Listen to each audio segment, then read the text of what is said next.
There's a lot of debate as to what occupations are. They've originated from Froebel's work on the gifts and his occupations, and how we've used them today in Guildford Nursery School is as part of our curriculum. We offer all children block play, gardening, cooking, weaving and sewing, work with clay, and what they've all got in common is they are all practical. They largely only use natural materials. We use authentic, real tools, so there's a real authenticity in them. They take some time, which I think is again really good for adults and children, because you can't do them fast. You have to actually just slow down and really focus. So those, I think, would be the common features of them all. This occupation is clay, and I just find it's a lovely sensory experience for them. We used to have a child at nursery. He found it hard to sit still and to concentrate and focus, but I found clay really therapeutic for him. He used to love spending lots of time with the clay, and he used to wallow in the play and play for a long time. When a child wallows in their play, it means that they're really focused. Nothing else around them is like disturbing them or taking their focus away from the activity that they're doing, as you can see here. With SEN children, with them being so sensory as well, it's been a really good place to start introducing the occupations with our little ones. I think it's because they can see the whole process from start to finish. They get to actually get really involved and start pouring. From very early, when they first start with us, those skills haven't been developed, so we start with spreading and then trying to cut up some bananas that are soft. And as the year goes on, you can add in mixing. So it's just taking those little processes that children can then learn, rather than trying to put it all into one item. Actually, if you do it slowly, they're developing their confidence in one skill, and then by the end of the year, they're actually able to use all their skills put together.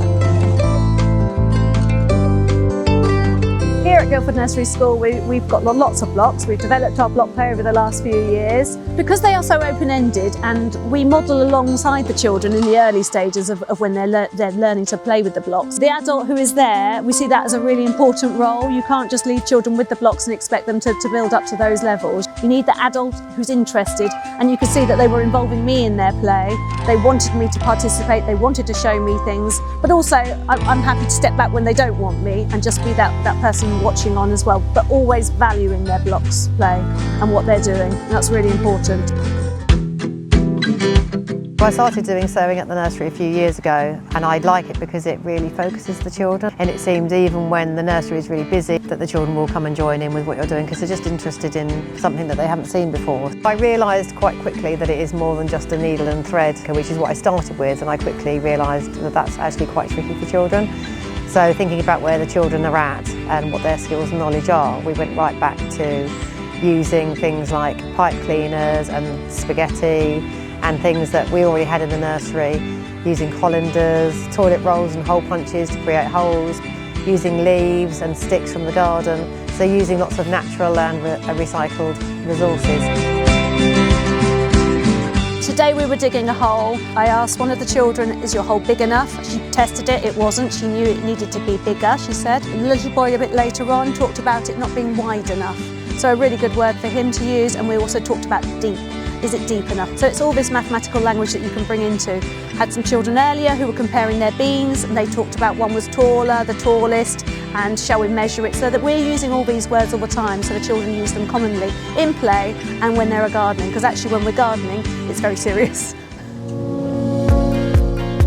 I enjoyed woodwork as a practitioner because I hadn't done it before as an adult, and not only for myself but seeing how valuable it is for the children and all the skills they get from it. If language is an issue for them sometimes, given that quieter time, you kind of get more out of them when you're doing woodwork.